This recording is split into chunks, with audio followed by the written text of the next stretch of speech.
Good evening, everyone, and welcome to our very first One Health seminar of the fall semester.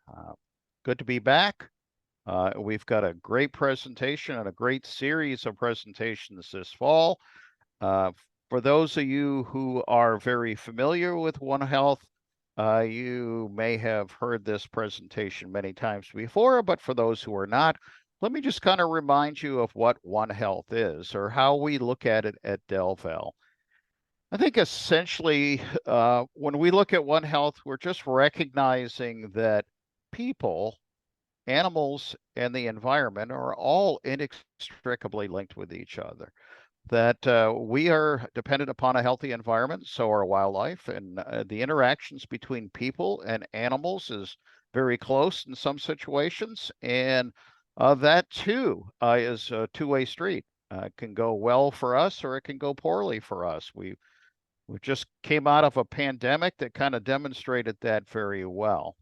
At delval, we've been looking at this kind of very broadly and thinking that, instead of having silos of disciplines that interact or related to people or relate to animals or relate to habitat, that really we get a better product if we all work together.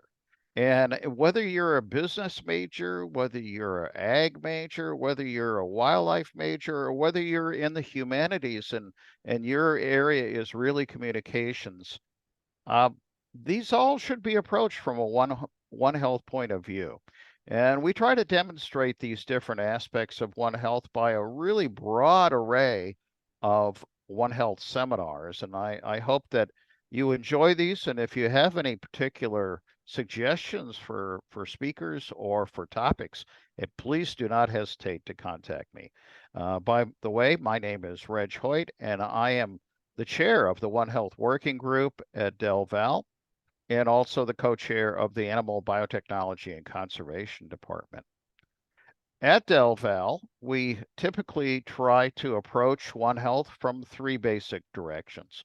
One is education, and so all of our students are introduced to the concept of One Health fairly early on, actually within their freshman year, through courses. And then there are several courses that have a very heavy leaning on the One Health concept. Uh, in our point of view, this is an important concept to understand and will make you a much better employee once you leave delval. And for those of us who are well into our careers or just starting out, again, understanding that working with others who have different expertise is always going to make us better at solving those difficult problems that we're faced locally, regionally, or even at a global level. We encourage research too, that, working across disciplines provides much better answers to these kinds of issues. And then finally, outreach. And that's really what these seminars are all about. We offer 6 of these each semester. Most of them are recorded, and those are posted at this website that's sitting here at the bottom, delval.edu/onehealth, one word. You can register for upcoming seminars, and you can also see past seminars at the bottom of that page. At this point, I'm going to stop sharing this screen and give our speaker a chance to start his screen. But it is my pleasure to be welcoming Dr. Carl Heater to our first seminar this semester. He has worked 30 years in the poultry industry. He's received a BS in Poultry Science at the University of Wisconsin-Madison and his DVM at the University of Minnesota. Carl's career has spanned all segments of the U.S. industries: commercial egg, turkey, and broiler production. Most of his career has been spent working for integrators in their either production management or technical support. Carl currently is the Senior Director of Avian Health and Nutrition at Mountaire Farms. In 2022, Mountaire Farms ranked as the 4th largest U.S. broiler company, processing 70 million pounds a week across 4 complexes. As many of you may know, delval is looking forward to the construction of a brand new poultry facility in the near future. And so I think that this presentation is timely. And Dr. Heater, we welcome. Thank you very much. It's a great pleasure to be able to talk to this group and share what one of the programs that we spent a lot of time and effort to put together. It's the One Health certified program. To start off here, let's see. There we go. I was going to give you a little overview of what we'll be going through. First off, I wanted to get a level set on kind of the broiler industry, some facts and pieces to that, just to make sure you have a basic understanding of what's been going on and what the industry is. And then second, the marketplace realities, what some factors out in the marketplace and just understand kind of, so what are people looking for in buying chicken, and kind of there's a lot of different public opinions on what's going on, but then there's certain realities. I wanted to put that out. Then I wanted to touch on USDA and labeling basics, because this is a program that labels, chicken based on an animal growth claims and how we're actually raising the animals. So that wanted to make sure everyone understands how that works. And then this particular program is a USDA certified PVP program, which is a process verified program. So we'll go over that, and then finally get into the kind of the details of One Health certified and how it fits into the One Health umbrella. So I'll start there. Some production basics. So first off, the whole point in broiler production is to take grains like this, your corn, and turn it into meat. That's every good producer, if you're the business side of broiler production, is this simple. It's how efficiently can we make a grain into a protein, and that's all of our focuses. And so at the end of the day, we have a lot of different disciplines within Mountaire Farms, from accountants to IT engineers to veterinarians like myself to production people and plants. But at the end of the day, it's this simple. We're trying to make grain into wholesome meat. And we're trying to do it in the best possible way we can do that. And so that's where a level set is. We always have to step back and say, can we do this better? Can we do this more efficiently? Can we do this in a way that is better for our animals, for our people, and for our environment? And so that's really where it comes back to, how does this fit into One Health? So a couple of key facts about the industry, which I always bring up because I don't ever want to give a talk without mentioning these couple of factors. First of all, you hear about hormones in broiler production. It's been illegal to use hormones in broiler production since for over the last 60 years. So when you see labels that say no hormones added, it's true, it's very accurate, but there's not a single bird in the United States. If you're buying birds that were produced in the United States, which pretty much is all of them, if you're buying them here, they're never received a hormone. You can't say they're hormone free, because all animals have hormones just innately in their bodies. So all chickens, all birds, all animals have hormones, but the hormones, and it's been illegal for a long time. The other thing which gets asked a lot is about genetically modified birds. And that is not a thing either in the United States. So there's no commercial broiler in the United States that is a genetically modified bird. So I always just like putting that out there for people who know the industry or don't. And so next time you're at a dinner table and someone talks about having, hormone-fed chickens or genetically modified chickens, you can confidently say, no, that's not true. So the other thing I wanted to bring up would just kind of give you some basic numbers about the industry. The broiler industry, Mountaire Farms is ranked number 4 in the industry. The top 3 are actually quite a bit larger than us, but we are the largest family-owned broiler company. There are 30 companies roughly that make up the industry. That comprises of right around 25,000 family farmers that are raising these chickens for the broiler companies. In 2022, there were 9.4 billion broiler chickens raised in the United States, which produced about 61.2 billion pounds of live weight. That turned into, after you slaughtered the birds and plucked them and all that, into 43.7 billion pounds of ready to cook chicken. Last year in 2022, there was 97 pounds of chicken were eaten by each person in the United States. That's where the number came in. And it ranks chicken meat as the #1 protein consumed in the United States. This year, I've been told that it's going to top 100 pounds per capita. So chicken consumption keeps going up. And it's generally because it's regarded as a very safe, wholesome protein, and it's usually very cost competitive to any other protein out there. It also has, globally, it's one of the top proteins consumed because it has one of the least amount of religious restrictions towards it. So all religions can eat chicken, and so that you see it all the way around the world.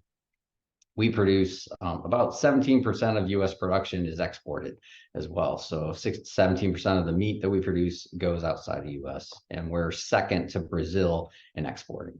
So if you're wondering which states produce the most chicken, it's going to be North Carolina's ranked the top, then Georgia, Arkansas, Alabama, and Texas. The Delmarva Peninsula is about as it's up in the top 10, but basically with the size of the state, we can't fit any more chickens here. So that's where we're sitting. Marketplace reality. So just to touch on this a little bit. So if you wonder what are consumers looking for, Jason Lusk, who's a ag economist out at Purdue University in Indiana, he runs a Center for Food Demand Analysis and Sustainability. So another aspect, when you think about how are we impacting, on a One Health perspective, is how are you feeding the population, right? How, that's, the health impact to the people is not only are you keeping the disease away from them, but also how are you having a wholesome food supply chain and low food insecurity available to all consumers. So he did a research surveyed about 1,400 people all across all demographics and economic backgrounds. And this is what he found as far as what were their preferences. When they went to the grocery store, what were the main things that they looked for when they're buying chicken? The top one, 25%, the top priority was taste. Then it was affordability, nutrition factor, and availability. So 82% of the driving factors that went into buying chicken was those 4 things. The last 2 are environmental impact and social responsibility, which falls into, really goes into the impact and how are you raising the bird as far as environmentally, and then finally socially responsible. That's generally falls into the welfare realm. So you see a majority of the people, the main focus is, can I get it? Does it taste good? Is it nutritious for me? Then you also look at, in the same report, he showed this, where he looked at percent of household income spent on food, on grocery purchases. And you can see, as you get higher up in household income, that percentage drops quite a bit, because generally people spend, similar amounts. You can, the more you make, you can spend a little bit more money based on what your preferences are. But on the lower ends, they're spending a lot of money, a lot of percentage. So 60% of their household income is, for people less than $25,000 a year in household income, is going towards just their food bill. So this shows, this drives home the food insecurity factor. And so you can see in 2020, there was about 10% food insecurity. January 2022, close to 16% of the population had low or very low food security. So very insecure food sources. So it's great to be able to raise animals in a way, sometimes, and this is just part of the factor of how can you raise animals that takes care of the animal the right way, is responsible for how we're dealing with antibiotics and welfare, but also having it in a way that people can actually afford to eat that food stuff. And so I'm going to go into USDA and labeling, but I'll go back to that food security piece when we get more into the One Health certified program. So here's some basics about USDA and labeling. So USDA has 18 different agencies. Some people think of it as just one big organization, but really there are 18 different agencies that come in. And when it comes to labeling, the FSIS, so Food Safety Inspection Service, they are the ones responsible for approving all meat and poultry labels. So regardless of who builds the label, they're the ones who have to give the stamp of approval saying, yeah, you can actually put that on the label and it's not misleading or untruthful. So, and their authority has been given to them under the Federal Meat and Inspection Act and the Poultry Products Inspection Act. So the other piece to labeling is the Ag Marketing Service. So USDA has an agency called the Ag Marketing Service. With this is right off their website, that they administer programs that create domestic and international marketing opportunities for U.S. producers for food and fiber and specialty crops. They provide the ag industry with valuable services to ensure the quality and availability of wholesome food for consumers across the country and around the world. So one of the services they provide is managing this process verified program. So basically what it is these programs are ISO 9000 level quality programs where you build the program, you define all the parameters that you're going to be using and that you have to hit within this program. They validate that those are all things that you can measure and how, and that they're actually important things to measure. And then they come in every year and audit your facilities to make sure you're actually hitting those marks and actually executing the program the way they're saying. So that's an important piece because there's a lot of different programs out there that are being executed right now and different claims, and some of them are USDA programs through this AMS service and some of them aren't. Then I'll touch on that in a little bit, but they all, no matter who is approving them and auditing them, the FSIS has to also agree that the label is not misleading or untruthful. And USDA agencies don't necessarily get along with one another. So it's not like a rubber, when we built our program, we worked with AMS to build the program and work with the universities to build these programs. And then it went back to FSIS and they had their own opinions on how things need to be worded and presented to people. And so that was really important. And so working together, and it builds a better program in the end. So what is a PVP program? So like I said, it's process verified. USDA AMS is the ones doing it. The annual audit is a big deal. It's a week long. So each of our facilities is a week long process where they come in, they go through all of our documentation, they go out, visit our farms, they visit the plants, they visit the hatcheries, and they look at all the points in the process. It's very transparent. USDA has a website where you can look at all the different USDA PVP programs available to you that are out in the marketplace and who's doing which one and what plants are doing what. And so it's a very robust system. Some examples of PVP programs would be no antibiotics ever, that, going through this. And this is a screenshot of one of the websites. So you can see how it's laid out. Vegetable fed, cage free. That's another one where there's no broilers raised in cages in the United States, but people still say it's factual, they're cage free broilers, but no one raises them in cages. So it's kind of a misleading label. Certified tender is one, US source verified, raised on family farms. Like I said before, over 95% of the birds raised in the United States are raised on family farms. So it's pretty much, that's almost a given as well. But these are some examples of programs that are out there. So there are also labels that haven't gone through the AMS program. They again are approved by FSIS, but they've been put together by other, and I call them independent organizations. And the main requirement is that there needs to be a third-party audit, and I'll talk about that in a minute. Some of these, it would be GAP certified, so GAP Welfare Standard, which is a Global Animal Partnership, and the Better Chicken Commitment. Humane certified humane certifications going through that, or a greener world it has an animal welfare approved.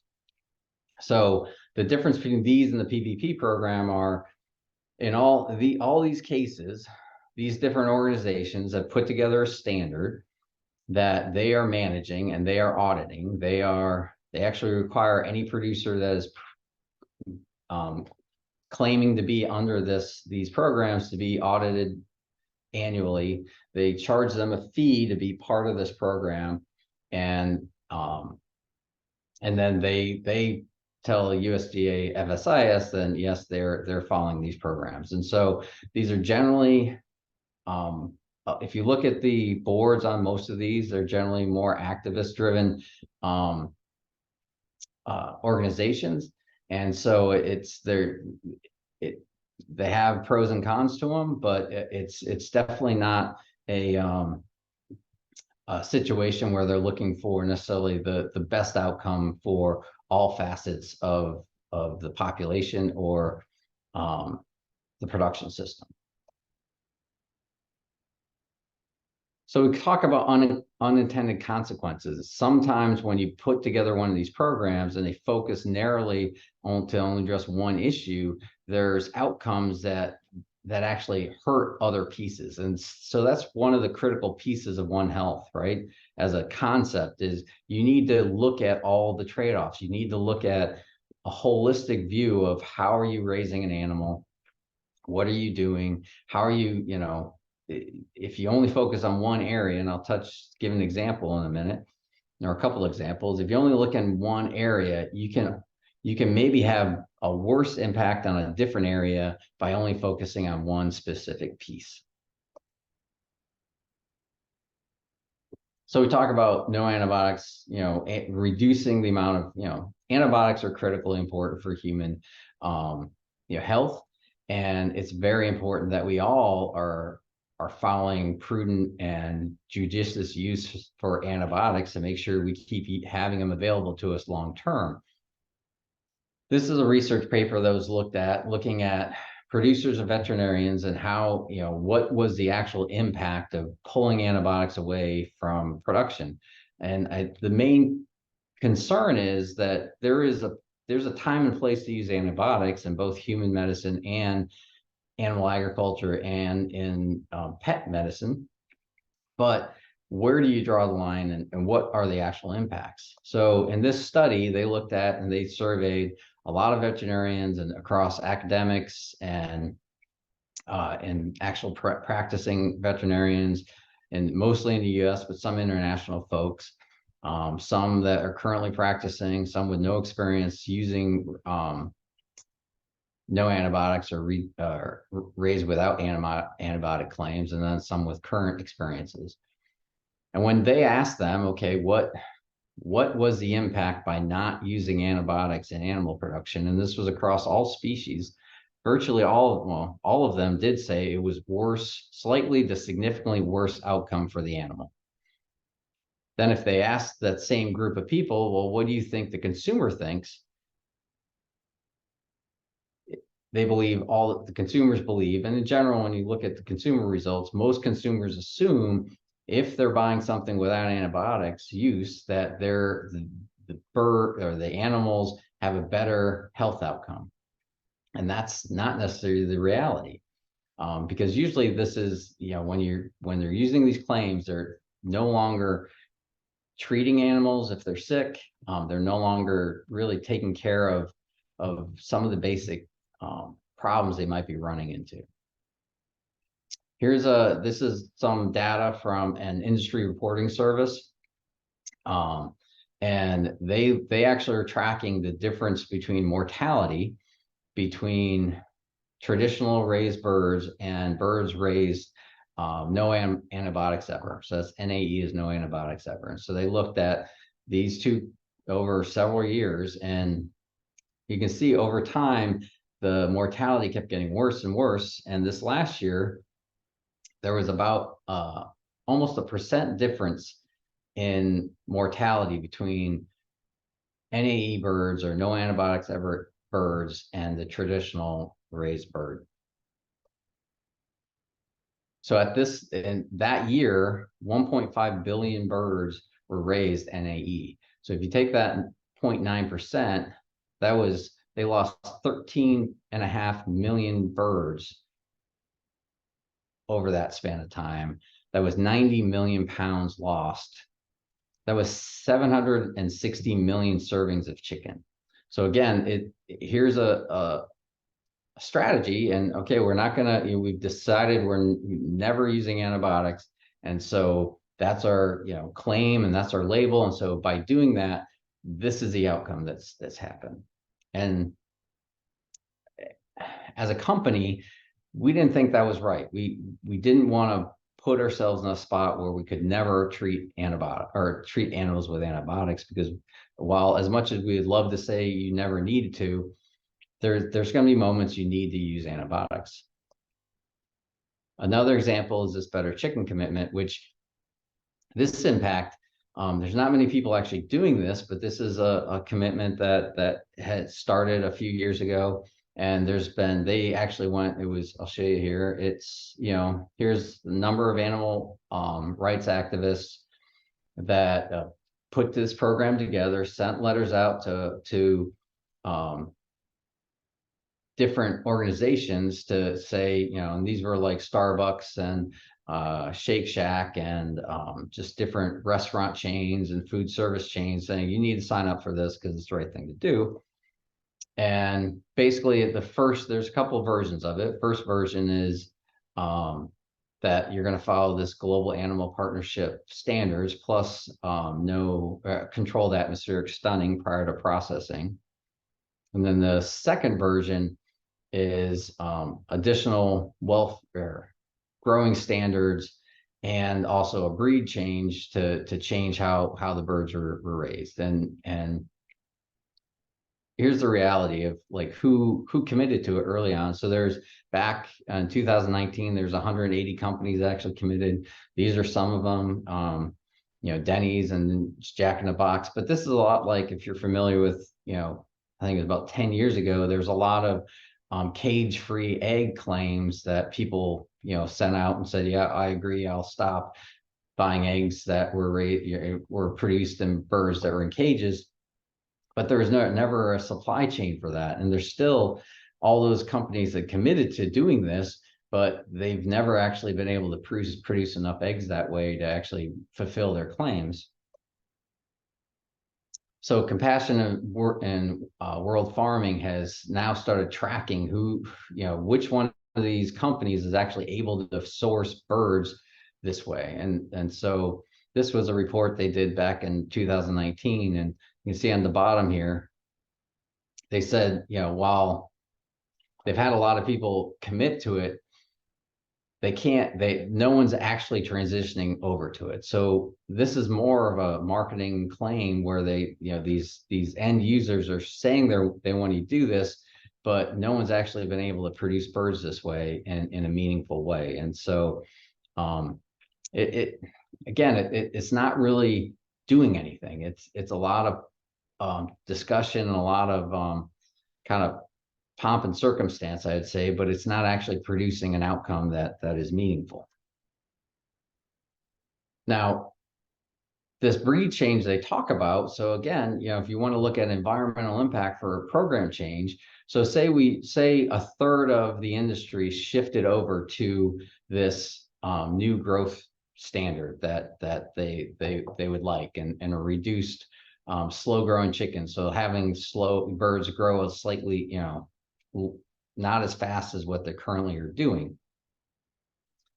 And so that would mean they need to have 20 to have the same amount of meat in the United States. You'd have 20,000 more houses have to be produced. And this is only if a third of the industry changed. You'd end up actually having you'd need another 1.5 billion birds in the field to actually supply, the meat again. And then that would net result in 72.4 million more birds dying each year because of this shift. If you look at how much extra land you need to grow the corn, the feed, it's 7.6 million more acres per year to actually produce the corn for this. There's 27.5 billion less chicken meals over this span of time. So you can see the environmental impact by doing this. And then in the net result, the economic impact would be massive. It's $9 billion for a third of the industry to shift to this. So very, very myopic view of what people need to do. I'm not saying that people shouldn't have an option to buy birds produced this way, but to force everyone to have to buy meat this way just doesn't seem like it's fair. And back to that graph I showed earlier, we already have 60% of the income from people with $25,000 or less household income coming in, going towards buying meat. And if you look at, this is household income distribution in 2022, for 100,000, 2/3 of the population are making less than $100,000 a year household income, which if you look at the household income versus, output of cash to buy groceries, the $9 billion impact that this slow growing chicken would have is just going to get passed on to consumers, which just puts more pressure on these people and creates more food insecurity. So that just doesn't seem right to force people into that scenario. So back to the basics, right? Corn to make wholesome chicken. That's what we got to focus on. And we really wanted to know, can we do this in a better way? Can we do it in a meaningful way? Can we do it in a way that we can actually impact how we raise the bird, impact the bird's life, impact how we use antibiotics, how we track the use of antibiotics, and then also not impact the environment by producing more manure or more water consumption. So, what is a balanced approach to raising the bird? Can we keep health status high? Can we manage antibiotic usage? Can we maintain health standards or welfare standards and still have efficient production? That at the end of the day was the goal of One Health Certified. And so we feel like, while it might not be the perfect answer, we feel like it's a very responsible and actionable way of producing birds that meets a lot of the needs and still meets the needs of our end customers to be able to afford and buy chicken the way in a way that keeps them afloat. So One Health Certified is the only is open to all producers. It's actually right now there's a program for chickens, there's a program for turkeys, they're in development for a swine program. The hope is to expand it across all species, but it's committed to be responsible and transparent animal care practices. It's the only comprehensive PVP program that addresses all aspects of animal care practices. The program is outcome-based. We're trying to look continuously every 2 to 3 years. The program goes back under review through it's the oversight committee, and changes are suggested and looked at and made. We have to have annual audits. Like I said, USDA comes in, we have a USDA Shield commodities specific One Health certified logo on the products. And it's just, using the commodity specific program so we want to look at a sustainable and balanced approach going forward. And we don't want to do it in a way that we need to increase our costs and increase the price that people have to spend on chicken, but also reassure people that it's being done in a way that's following a very defined quality program that an outside entity, USDA, is coming in and verifying that we're actually executing all the points all the way through the process. Like I said, it's a system-based verification program. It's also designed not to create two-tiered product streams. So one of the other things you'll see is, say, the NAE production. If one of those producers, if they're trying not to treat birds, then all of a sudden they have to treat a bird, then all they do is they take those birds out and put them into a different product stream. So they just don't label them as NAE production. So some people just don't treat sick animals, which you saw in that graph before, where the mortality went through the roof, or they do treat them, and they use the antibiotics the same way that they always would, but they just label the ones they don't treat as antibiotic free, and the ones they treat, they just put into a different package. Tyson Foods had done that for a long time, where anything they sold as a Tyson brand, they'd sell as NAE production, and everything else, anything they treated would then be going into just their commodity packaging that would then go and get sold under, other people's labels or whatnot. Again, this is open to all producers. Anyone wants to participate is open. It's a free, available program that anyone can come and sign up for.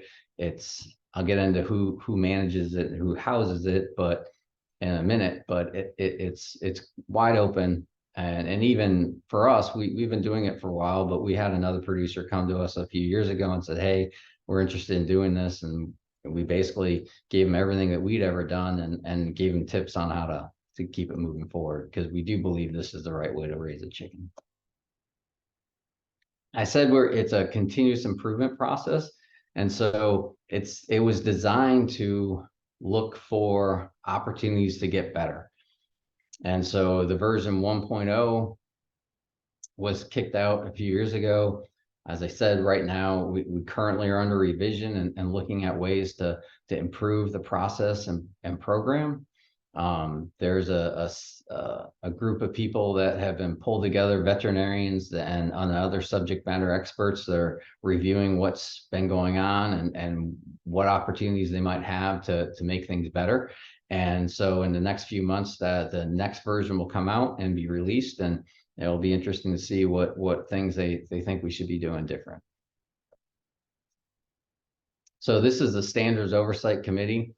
So the review board is separate than this oversight committee. The review board goes through it and presents the information to this committee. I'm on this committee as part of the broiler production, but you can see it's built in a three-tiered approach. So you have the non-governmental representatives, university representatives, and then the industry representatives. And so for something to change, you need to have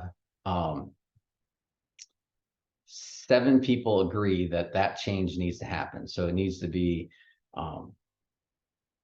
basically 2 groups, 2 full groups, and then 1 representative from another group. And as long as that's all in agreement, then the program changes and we see where it goes. So this is the first time we are actually going through the update. So I'm excited to see what the updates look like. But just so you can see that this is a balanced approach, in that we have multiple people from multiple areas, and it's not just a industry focused or just a broiler focused or an activist focused group. So getting into principles of One Health Certified. So there's 5 core principles that we look at, and we do. And I'll touch on these in a second here. So first is disease prevention. I'll go in detail on that in a bit, but the veterinarians, this is a very veterinary focused program. I had to have a consulting vet come in. I had one of my staff veterinarians was out on maternity leave, and I needed to get support with a consulting veterinarian. And she, after she spent a week or two with us, she said, now I understand why no one will work for you guys, because you guys make everyone work so much harder than anyone else in the industry.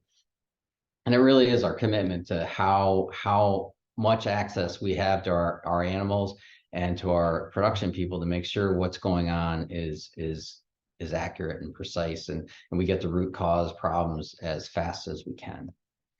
A second is veterinary care. Antibiotic use is a critical part of this. So veterinary oversight is in play on any time we use antibiotics. Animal welfare programs, that's I'll get into detail on that. And then finally, environmental impact. We measure environmental impact in this program. We have to go through an FAO, they call it GLEAM analysis. We do that once a year. And as of now, we're just collecting that data and sharing, we're giving the information of this to Nyamri, who oversees this program.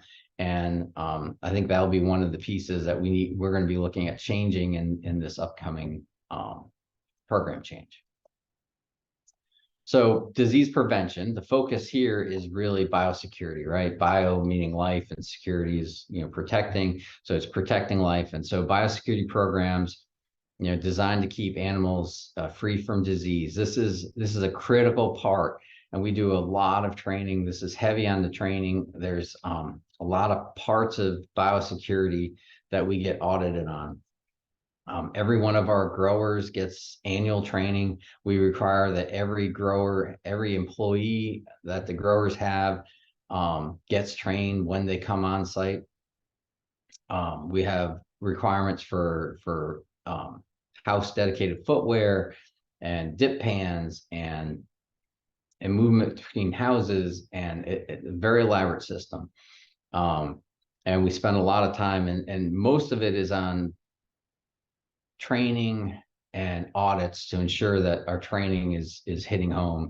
And if we find a spot, we actually have it built into our contracts where we have different levels of violations if we come across them, and some of them can result in immediate termination of a contract if someone is egregious in how they handle biosecurity, or it's a point system where they maybe it's not intentional, but it's still a violation, and so there'll be a report written, and we need to follow up on that and retrain people and move forward. So biosecurity is huge, and vaccine programs fall into this disease prevention. We spend a lot of time and effort building vaccine programs for not only the hens that produce the eggs, our breeding stock, to ensure that they have the right maternal antibodies coming down, but also and how we treat the chicks and what programs are going into that. And so we spend a lot of time doing that, and then monitoring health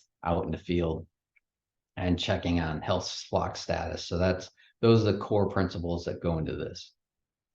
As far as veterinary care, one of the pieces here that falls into this, if we have treatment thresholds.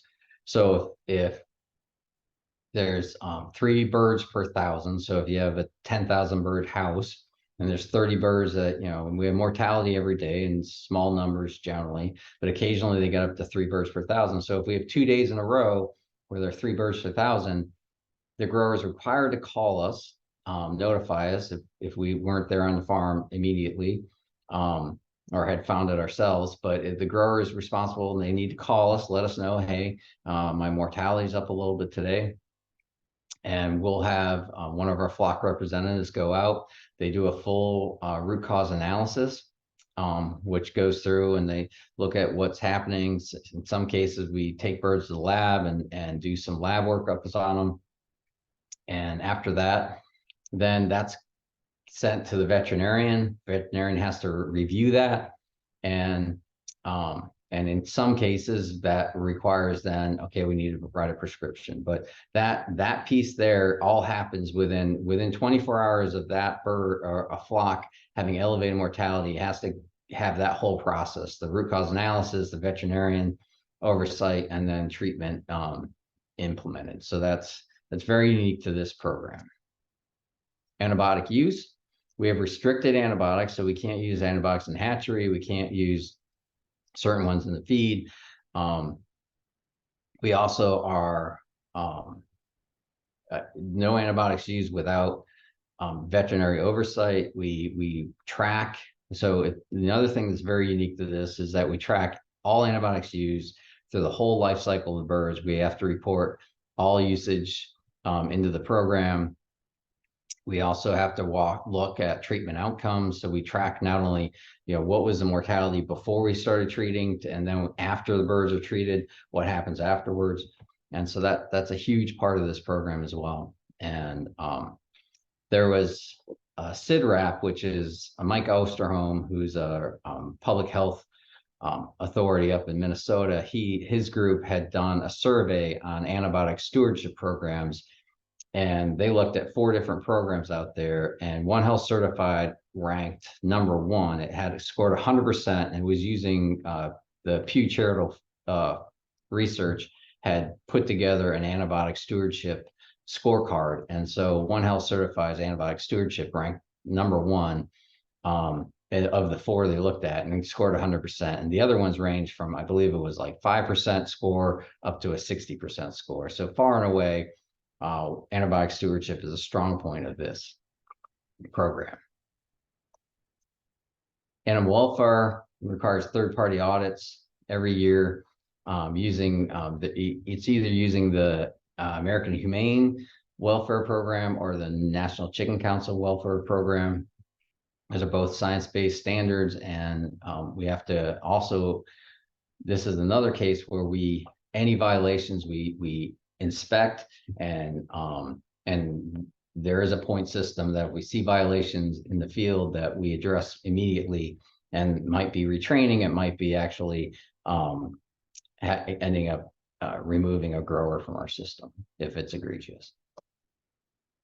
And then finally, environmental impact, like I said, FAO, we're using the GLEAM calculator, and we're looking at production and how are we managing our nutrients. They all require new nutrient management plans, all of our farms, and we're looking at carbon footprint every year. So who manages One Health Certified? NIAMRE, which is National Institute of Antimicrobial Resistance Research and Education. They're based out of Iowa State. They actually own the program. They're actually administering the program, and we have to submit all of our documentation on NIAMRE every year, and validating that we're following the program with them as well. So you can see, NIAMRE, their mission is to provide local, national, and international leadership in combating antimicrobial resistance. So they've been a huge ally to us and really helped us get better at what we do. Paul Plummer here, he's the executive director, and then his team, and it's been a very good relationship. So to come back around, I know we need a few minutes for questions. I just want to make sure no one forgot this part, that hormones have been illegal in broiler production for 60 years. They never receive hormones, and nothing's genetically modified in broiler production. So I just wanted to, I always start and end with that in just about any talk I give, just because if nothing else, if you don't remember anything from tonight, please remember that part. So I'm happy to answer any questions if there are any out there, and hopefully you enjoyed it. Well, I thoroughly enjoyed it, and we are open for some Q&A, folks, if you would like to put some questions in. I would like to kind of first say, you gave me a much better insight into the poultry industry than I've ever had before. And certainly you gave a lot of things for me to think about. And, as a conservationist, we often identify a problem and then are hoping that things are immediately going to change and that this particular action is going to make that particular issue better. But you've really demonstrated well the balancing act that actually has to go into this, of trying to address one particular concern and not create some very bad outcomes that you didn't really think of prior to that. Yep. I had a question, and I may not understand it correctly, but you were talking about FAO, so the Food and Agriculture Organization of the UN. So is there a real movement for global kind of standards that would be So monitored? yeah, so this that is specifically for their gleam. They call it the gleam calculation and their carbon footprint production. And so they built a tool where you can put in some basic parameters and it then calculates out your carbon footprint. Okay. It's your carbon footprint is a challenging thing, that especially on large scale production systems, to really understand what the impact is. And so for quite honestly, for lack of anything better to use, it was the best tool we could find out there to actually come up with at least a metric to start measuring and looking at. So yeah, that's where that kind of lands. Okay. And I also was greatly impressed with really the concept of adaptive management. That, looking at this One Health certification, gathering data and going back and looking at what the results are from that monitoring and data collection, and then coming back and saying, okay, let's look at some modifications to this to constantly be moving towards more improvements and greater excellence across the board. Yeah, I think that's really the core benefit of this program is tracking, monitoring.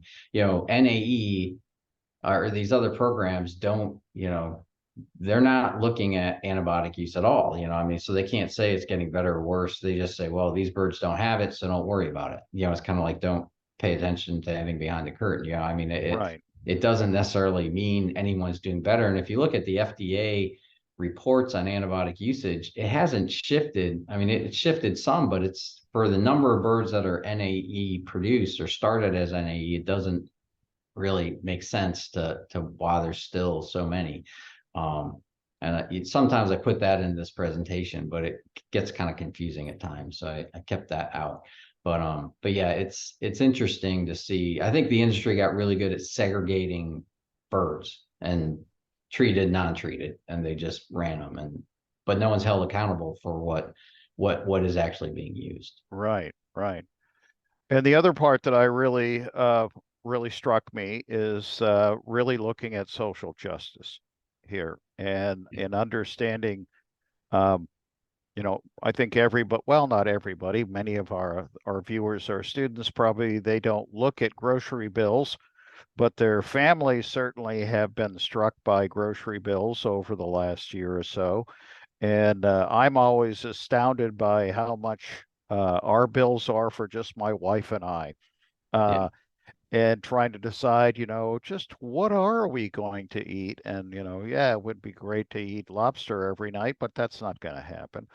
Uh, and yeah, so trying to make our money stretch, and we certainly are not in that category of food insecure, but certainly we should be really concerned with all those people in the world and in our own country who are food insecure, and trying to make sure that we are making good protein sources available. right. You can all have, your own personal philosophy and where your priorities are is one thing. And we want choice. We want people to have options and choice, but I use the analogy, all of a sudden tomorrow it was decided that the only car you could drive would be a Porsche, and that's it. And Yeah. it has to be with less than 3 years old. And if you can't afford one, then you just got to walk. That's, that's not fair, and, Right. and there are people that need options. They need safe, healthy, good options. And that's what, we're trying to thread the needle and produce something that people can, feel, understand what we're doing and how we're doing it, and see the transparency and understand that we're trying to do, the right things.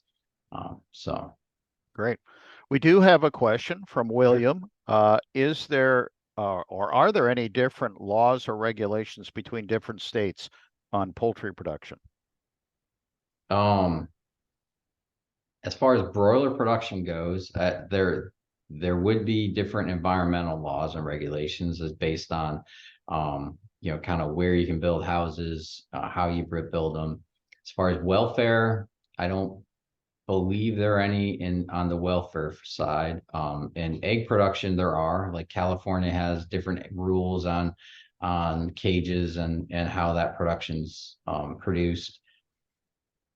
Trying to think, and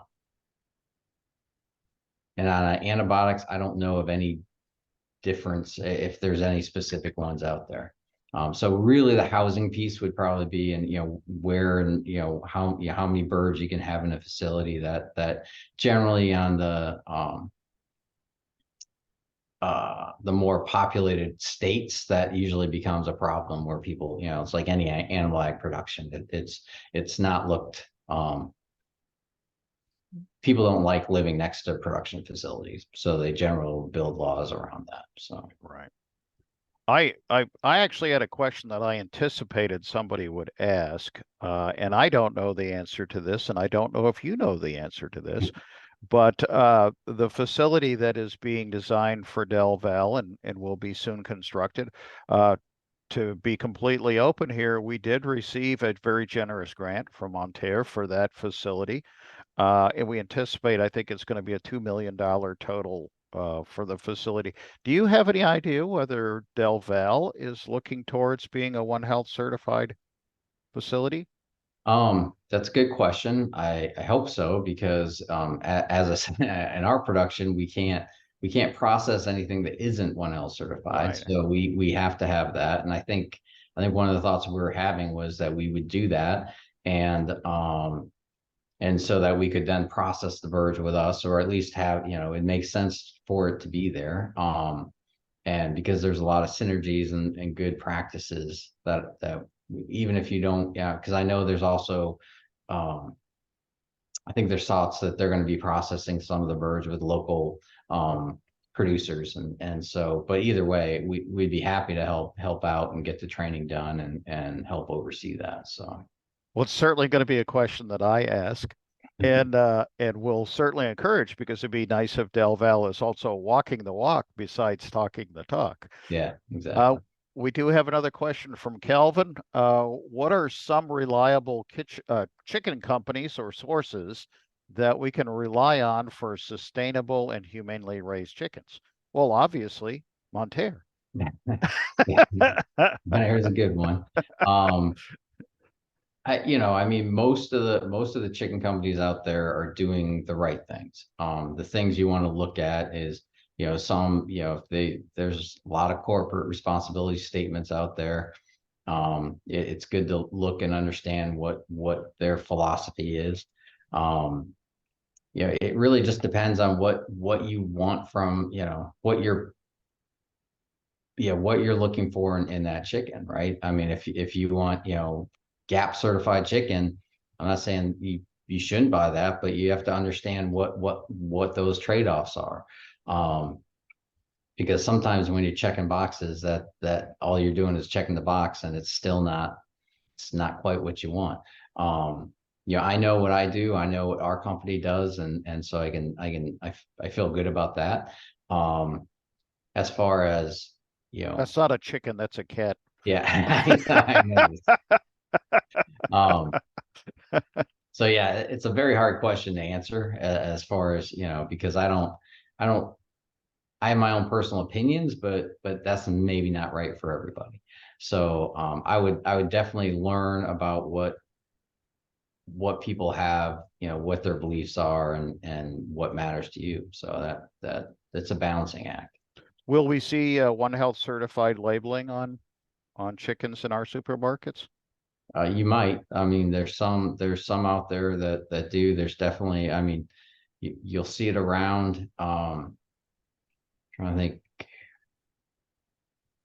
I'd have to look. I'm not 100% sure who's got it on their Yeah, label right now. A lot of ours goes into the food service sector, so Cisco's and US Foods, and that's where a lot of our product goes. But I know you will see it on the label, across, in some grocery stores. So okay. And we actually are at overtime here a little bit, but I wanted to ask one last question. Again, I'm hearing that the poultry industry is really growing and is quite large here in Pennsylvania. Do you have any thoughts on where we're going as a state with poultry production? Pennsylvania, yeah, I think it keeps growing. Again, it becomes a balancing act of where people are living and where you can raise birds. I think, there's probably more growth on the east or out in the Midwest. Um, but I think there continues to be, more niche producers up in that Northeast sector in Pennsylvania. So I don't see it going away.